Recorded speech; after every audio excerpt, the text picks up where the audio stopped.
Hi, happy Quilty people. I'm glad you've joined me today. So today I want to talk you through a way of choosing fabric. Even if you have maybe registered for a class and they've told you get this color, or this exact fabric, or buy this kit, but you think, oh, those are just not my colors. I want to do something different, but I'm not sure how to pick my own fabric, do something that I would like a little bit more. So that's where I've been at, and I found some great fabrics I want to tell you about. And not just so that you can get these exact fabrics, but so that you can understand the colorway behind how you would choose a different set of fabrics. So on Easter weekend of the spring of 2025, Rob Appell is doing this free class. It's a free live event on the Saturday before Easter. It's called Glowing Checkered Star. It is his pattern. If you sign up for the free event, you can order a kit that comes with it. And for his kit, all of the blocks that are kind of gray toned are different shades of green. And they have names like Lagoon. And so you don't really know exactly what that is until you really study whatever fabric line that is really hard. And then the other blocks that you see in the middles are black and white checkered square. And it's called Glowing because it's a really punchy, really vibrant quilt. And so I thought about signing up for this for a long time before I actually did it. And my holdup was I just didn't care for the colorway of the quilt. And it really boiled down to I just didn't want to do the class in this color. Well, there was only one color option in the kit. And so I am all about supporting a maker. Buy their pattern. Don't copy it from a friend. Buy the pattern. If they have a kit, great, buy the kit. But just in this case, the kit just wasn't a fit for me just because I didn't love the color. Somebody else is going to be like, what, you're crazy. I loved that color. And then when you sign up for the free online event, you get the quilt pattern. And I won't share that. I won't give it away to you. But I will tell you what I had to do was look at the pattern, and then I had to find out, okay, which block is the A, the B, the C, and then look at the required yardage and see which one needed the most, which one was going to be the biggest amount of fabric. And so what I did was I chose that biggest amount of fabric to be my hero fabric. So anytime you're choosing a quilt color, this is what you can do. You can choose a hero fabric. So I found most of these at a quilting store in Santa Fe. What was the name of it? I'll think of it. I'll put it in the comments. And so here is the fabric that I found. What I'd been thinking of before this was he had just a lot of greens, and I thought, wouldn't it be fun to kind of do some colors that are the color of Starburst candies, you know, when you open up the bag? And so I had been thinking maybe orange and red and pink and yellow might be fun together. And then I found this fabric and really liked it. This is a Robert Kaufman, and it is Leslie Tucker Jennison is the maker. And lots of times your selvage edge will have the printed colors on it.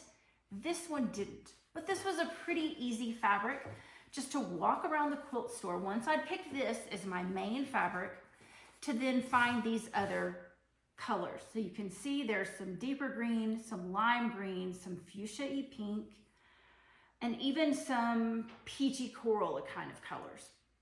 And so what we needed to do was I just walked around with this bolt of fabric in the store, held it up to other things, and I think first we found a couple of greens. So that was pretty easy. This one's more splotchy, this one's more speckledy. Let's see, what is this one? Is this by Roshita Coleman Hale? Speckled is the pattern. And this one is a Moda Fabrics. It just says designs for Moda. Flow when you do things. Create your joy project. All right, and the thing that makes this work is that it's not just one solid color, it's got lots of different shades, as does this. You can see there's a darker green and a lighter green. The speckle has a little bit of blue, and even in here, there's a little teensy bits of blue. So that made those two work. And then of course, you can see that we pulled the raspberry color, and that ended up here and here. There's some raspberry in this, but there's also some lilac. And so if you look around, you can find some spots that it turns a little bit lilac-y. And so those went well.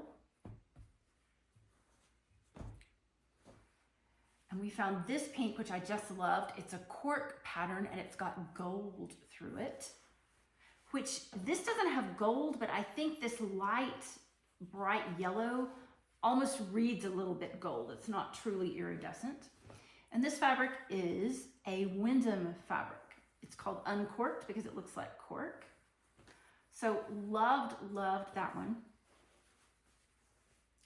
So something that needed to happen was I needed to choose which fabrics were going to be my black and my whites for replacing. And so what I did is I took a black and white photo of all of these fabrics, and I pulled out the one that read as the lightest and the one that read as the darkest. And so these became my black and my white for that pattern.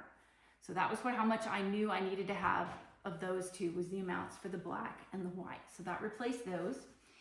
Then for my other fabrics that I had, I need fabrics A through D.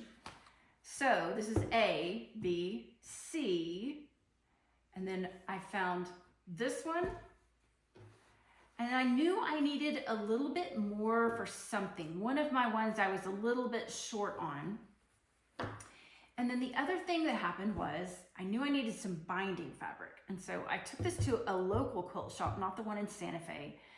And I was just holding this fabric up, auditioning, and I was standing at the other end of a row, and one of the quilters standing in line says, how about this one over here? How about this olive one? And she pulls out this olive one. Now, by itself, I would have no more thought this olive with gold was gonna go with this than the wide world. And this was the only fabric that I took to the store.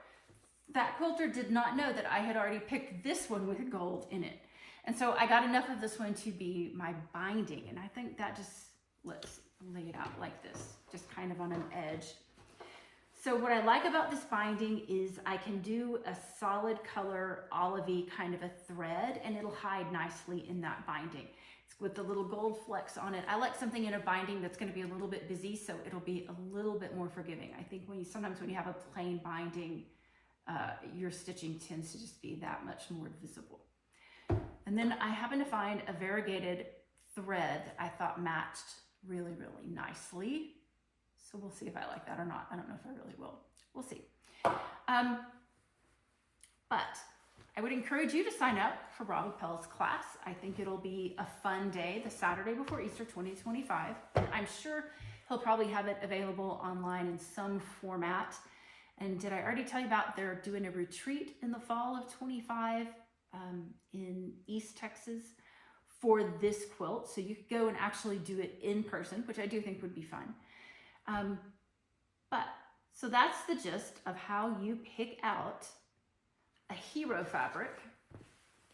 And then you walk around the quilt store and you find other fabrics that are the colors of these. And then once you get all of your fabrics together, it works. Let me know if you've got questions in the comment. I'd love for you to join discussions about fabrics and color over on the Happy Quilty People forum. Thanks for giving us a like if you've enjoyed this video, and I'd love for you to subscribe to the channel. Thanks.